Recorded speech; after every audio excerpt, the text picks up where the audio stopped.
மாண்புமிகு தமிழக முதலமைச்சர் அவர்களுடைய நல்லாசியோடு செயல் அலுவலர் நிலை 3ற்குண்டான 66 பணியிடங்கள் நிரப்பப்பட்டு அதில் தலைமைச் செயலகத்தில் 6 பேர்களுக்கு பணியாணைகளை வழங்கி மாண்புமிகு தமிழக முதல்வர் அவர்கள் தொடங்கி வைத்தார்கள். அதன் தொடர்ச்சியாக இன்றைக்கு 60 பேர்களுக்கு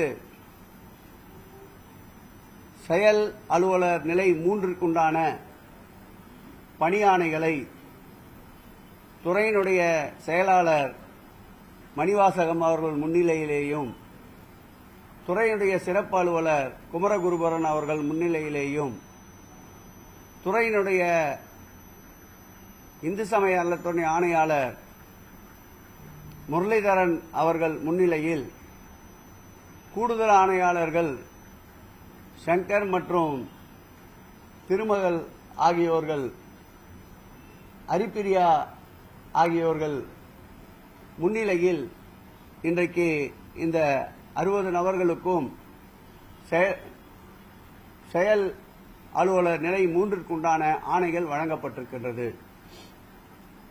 இந்த ஆட்சி பொறுப்பேற்ற பிறகு இதுவரையில் 705 பேர்களுக்கு பதவி உயர்வு வழங்கப்பட்டிருக்கின்றது.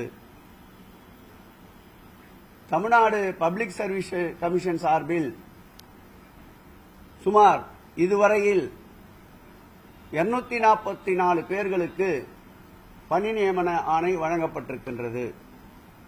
அதில் செயல் அலுவலர் நிலை 1 24 பேர்களுக்கும் செயல் அலுவலர் நிலை 3 6 நபர்களுக்கும் செயல் அலுவலர் நிலை 4 2 நபர்களுக்கும் இளநிலை உதவியாளர் 80 பேர்களுக்கும் தட்டச்சர்கள் 100 பேர்களுக்கும் சுருக்கெழுத்து தட்டச்சர்கள் 32 பேர்களுக்கு என்று கருணை அடிப்படையில் பணி நியமனம் இதுவரையில் 24 பேர்களுக்கு பணி நியமன ஆணை வழங்கப்பட்டிருக்கின்றது.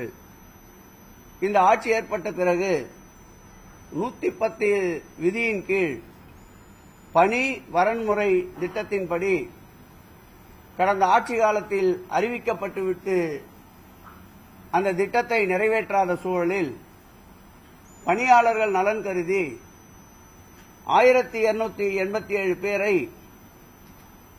110 விதியின் கீழ் பணி நியமன ஆணைகள் பணி வரன்முறைப்படுத்தப்பட்டிருக்கின்றது என்பதை மகிழ்ச்சியோடு தெரிவித்துக் கொள்கிறோம். கருணை அடிப்படையில் பணி நியமனங்கள் என்பது இதுவரையில் 102 நபர்களுக்கு வழங்கப்பட்டிருக்கின்றது. மேலும் செயல் அலுவலர் நிலை 4க்கு 61 பேர்களுக்கு பணி நியமன ஆணை கூடிய விரைவில் மாண்புமிகு தமிழக முதல்வர் அவர்களுடைய பொற்கரங்களால் வழங்கப்பட இருக்கின்றது என்பதையும் தெரிவித்துக் கொள்கிறோம். மாண்புமிகு தமிழக முதல்வர் அவருடைய ஆட்சி ஏற்பட்ட பிறகுதான் இந்து சமய அறநிலையத்துறை வரலாற்றில் இல்லாத அளவிற்கு பல்வேறு சிறப்புமிகு நிகழ்ச்சிகள், திருப்பணிகள், அதேபோல் திருவிழாக்கள், சமய சான்றோர்களுக்கு சிறப்பு செய்தல், திருக்குறங்களை சீரமைப்பது, திருத்தேர்களை புனரமைப்பது, பக்தர்களுக்கு தேவையான விருந்து மண்டபங்கள், திருமண மண்டபங்கள், பக்தர்கள் தங்கும் விடுதிகளை ஏற்படுத்தி தருவதென்று பல்வேறு ஆயிரக்கணக்கான பணிகளை மேற்கொண்டிருக்கின்ற இந்த சூழலில் அதற்கு போதிய அளவு பணியாளர்கள் முக்கியம் என்பதை அறிந்து இந்த பணி நியமனங்கள் விரைவுபடுத்தப்பட்டு வருகின்ற ஒரு ஆட்சியாக, திராவிட மாடல் ஆட்சியாக மாண்புமிகு தமிழக முதல்வர் தலைமையிலே அமைந்திருக்கின்ற இந்த ஆட்சி செயல்பட்டுக் கொண்டிருக்கிறது என்பதை மகிழ்ச்சியோடு தெரிவித்துக் கொண்டு இன்றைக்கு பணியிலே சேர இருக்கின்ற இந்த 66 செயல் அலுவலர் நிலை 3 உடைய அனைவரும் சிறப்போடு பணியாற்றி துறைக்கும் இறையன்பர்களுக்கும் எல்லா வகையிலேயும் இந்த ஆட்சிக்கு நல்ல பெயர் ஏற்படுகின்ற வகையில் உங்களுடைய பணிகள் நடைபெற வேண்டும் என்று மாண்புமிகு தமிழக முதல்வர் அவர்கள் சார்பில் மனதார நெஞ்சார வாழ்த்துகிறோம். நன்றி. நம்ம பிரஸ் எல்லாரையும் நிக்க வச்சிட்டீங்க, அவங்களுக்கு வேணா கொஞ்சம் இடம் கொடுத்து நல்லா உட்காரத்துக்கு.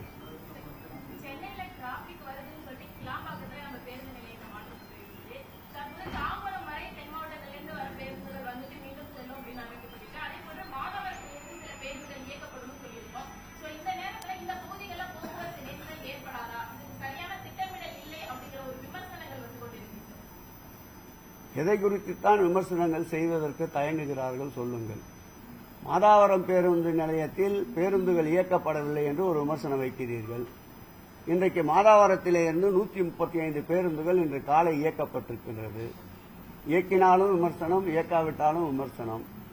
இந்த ஆட்சியை பொறுத்தளவில் மக்கள் நலனுக்கு ஏற்ற வகையில், குறிப்பாக சென்னையிலே இருக்கின்ற போக்குவரத்து நெரிசலை குறைப்பதற்காக திட்டமிட்டு எந்த காலத்தில் ஏற்படுத்தப்பட்ட இந்த திட்டங்கள் என்பது முக்கியமல்ல, அந்த திட்டங்களால் மக்களுக்கு கிடைக்கின்ற பயன்கள் என்ன என்பதை முக்கியம் என்று கருத்திலே கொண்டு இன்றைக்கு இந்த பேருந்து இயக்கங்கள் நடைபெற்றுக் கொண்டிருக்கின்றன.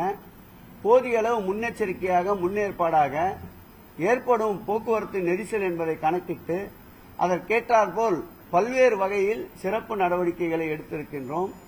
உதாரணத்திற்கு சொல்ல வேண்டும் என்றால், காவல்துறை போதிய அளவு இந்த போக்குவரத்தை கட்டுப்படுத்துவதற்கு குறைவாக இருக்கிறது என்பதை அறிந்து உடனடியாக அதற்கு ஹோம்கார்டுகளை நியமிக்கின்ற பணி, அதேபோல் போக்குவரத்தை சீர் செய்வதற்கு காவலர்கள், அதேபோல் கிளாம்பாக்கத்தில் அதிகமான அளவிற்கு மக்கள் வந்து செல்லுகின்ற பொழுது போதிய பாதுகாப்பு வழங்குவதற்காக மாண்புமிகு முதலமைச்சர் அவர்கள் கிளாம்பாக்கம் பேருந்து நிலையத்திலேயே ஒரு காவல் நிலையத்திற்கு உத்தரவிட்டிருக்கின்றார். அந்த காவல் நிலையத்திற்குண்டான கட்டுமான பணிகளும் வெகு விரைவில் துவங்கப்பட இருக்கின்றது.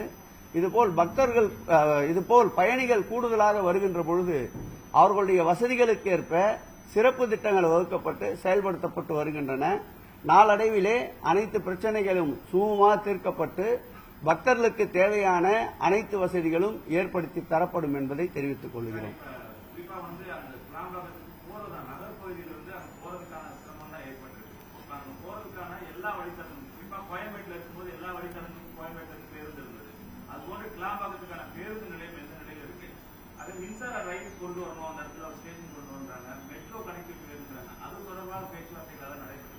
கிளாம்பாக்கத்தை பொறுத்தளவில் கிளாம்பாக்கத்திற்கென்று ஒரு ரயில் நிலையம் அமைப்பதற்கு சென்னை பெருநகர வளர்ச்சி குழுமத்தின் சார்பில் 20 கோடி ரூபாயை அளித்திருக்கின்றோம்.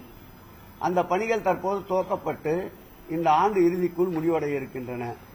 அதேபோல் கிளாம்பாக்கத்திற்கு ஸ்கைவாக் ஒரு நடை மேம்பாலத்திற்கு 120 கோடி ரூபாய் அளவிற்கு செலவிட திட்டமிடப்பட்டு அதற்குண்டான டெண்டரும் கோரப்பட்டிருக்கின்றது. அதே நேரத்தில் எம்டிசி சென்னை பெருநகர போக்குவரத்து கழகத்தின் சார்பில் இதுவரையில் 200க்கும் மேற்பட்ட வழித்தடங்களில் போக்குவரத்திற்கு உண்டான கிளாம்பாக்கத்திற்கு வந்து சென்றடைவதற்குண்டான பஸ்கள் இயக்கப்பட்டுக் கொண்டிருக்கின்றன. இன்னும் கூடுதலாக தேவைப்பட்டாலும் இயக்குவதற்கு தயாராக இருக்கிறோம் என்று போக்குவரத்து துறை அமைச்சர் அவர்கள் காலையிலே கூட மாதாவரத்திலே பேருந்துகளை இயக்கி வைத்து பேட்டி கொடுக்கும்போது சொல்லியிருக்கின்றார். ஆகவே நான் ஏற்கனவே சொன்னது போல் நிச்சயமாக புதிதாக ஒரு கட்டமைப்பை உருவாக்கி அங்கு ஒரு திட்டம் செயல்படுத்துகின்ற பொழுது இதுபோன்ற சிறு சிறு பிரச்சனைகள் எழுவது இயல்பான ஒன்று. ஆனால் அந்த பிரச்சனைகள் அனைத்தையும் எவ்வளவு விரைவாக தீர்க்க முடியுமோ அவ்வளவு விரைவாக தீர்ப்பதற்கு மாண்புமிகு தமிழக முதலமைச்சர் அவர்கள் உத்தரவிட்டிருக்கின்றார். ஒரு சிறிய கருத்து சொல்ல வேண்டும் என்றால், இது ஏதோ குறைக்காக சொல்லுகிறோம் என்று நினைக்கக்கூடாது. கோயம்பேடு பேருந்து நிலையத்தை துவக்குகின்ற போது பார்த்தால் 6 ஆண்டுகளுக்கு மேலாக ஆனது அங்கே பஸ்கள் இயக்கப்படுவதற்கு. ஏனால் நாங்கள் வடசென்னை வாசிகள் என்பதால் எங்களுக்கு அப்போது இருந்த நிலை நன்றாக தெரியும். கோயம்பேடு பேருந்து நிலையமே தற்போது பாரிமுனை முனையிலிருந்து, அதேபோல் எழும்பூரிலிருந்து, சென்ட்ரலில் இருந்து ஆம்னி பேருந்துகள் கூட இயக்குவதற்கு 6-7 ஆண்டுகளுக்கு பிறகுதான் முழுமையாக கோயம்பேடிலே இயக்குகின்ற ஒரு சூழல் ஏற்பட்டது. ஆனால் மாண்புமிகு தமிழக முதல்வருடைய ஆட்சியில் கடந்த மாதம் 30ஆம் தேதி திறக்கப்பட்ட இந்த கிளாம்பாக்கம் பேருந்து நிலையத்தில் இந்த 1 மாதத்திற்குள் ஆம்னி பேருந்துகள் முழுமையாக இயக்குகின்ற ஒரு நல்ல சூழலில் நடவடிக்கை எடுத்திருக்கின்றோம். இந்த அரசினுடைய துரித நடவடிக்கைக்கு இது ஒரு எடுத்துக்காட்டு. இதுபோல் இருக்கின்ற அனைத்து பிரச்சனைகளையும் சுமூகமான சூழ்நிலைக்கு கொண்டு வந்து பயணிகளுடைய அனைத்து கஷ்டங்களையும் தீர்த்து வைப்போம் என்பதை உறுதியாக தெரிவித்துக் கொள்கிறோம்.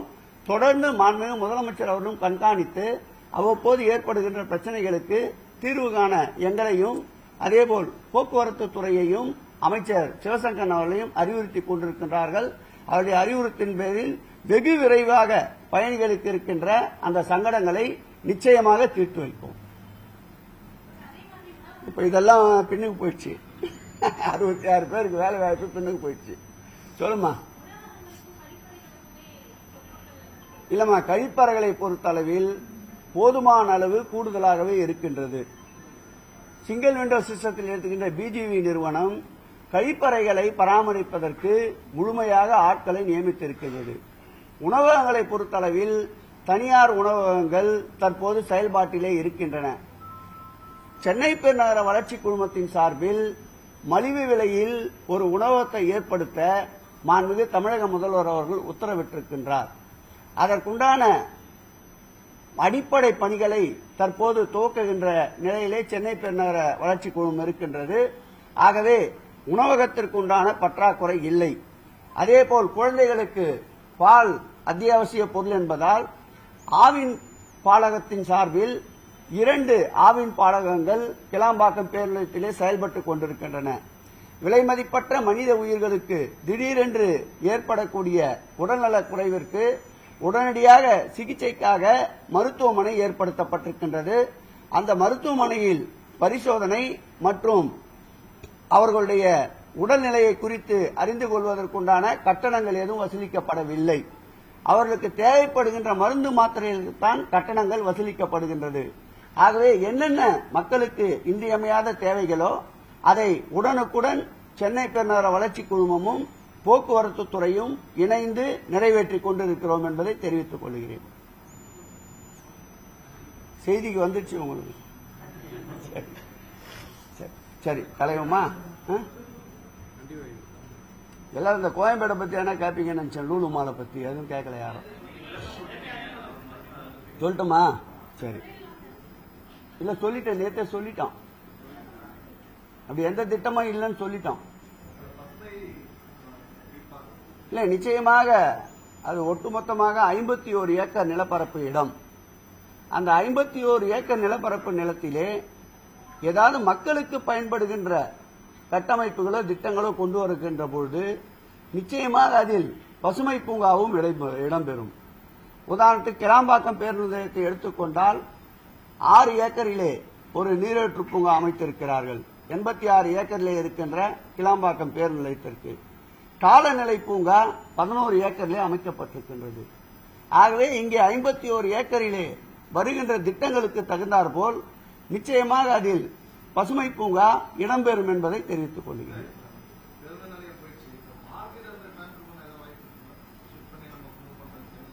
எந்த மார்க்கெட் நல்லா தானே இருக்கு, சிறப்பாக தானே செயல்படுது. இல்ல, அதிகமா ஒரு நாளைக்கு 1 லட்சம் பேர் அங்கே மார்க்கெட்டிற்கு வந்து செல்லுகிறார்கள். ஆகவே அதிகமான மக்கள் புழக்கம் இருப்பதால் அங்கு தேவையான அளவிற்கு காவலர்களும் மற்றும் சென்னை பெருநகர வளர்ச்சி குழுமத்தின் சார்பில் காவலர்களும் தூய்மை பணியாளர்களும் ஈடுபடுத்தப்பட்டிருக்கின்றார்கள். விசேஷ காலங்களில் கூடுதலாக அங்கே பணியாளர்களை அமைத்து அதேபோல் விசேஷ காலங்களில் காவல்துறையில் கூடுதலாக போக்குவரத்து காவலர், சட்டம் ஒழுங்கை பார்ப்பதற்கு காவலர்களையும் நியமித்து சிறப்பான முறையில் செயல்படுத்திக் கொண்டிருக்கின்றார்கள். தேவை இருந்தால் அது குறித்து பரிசீலிக்கலாம்.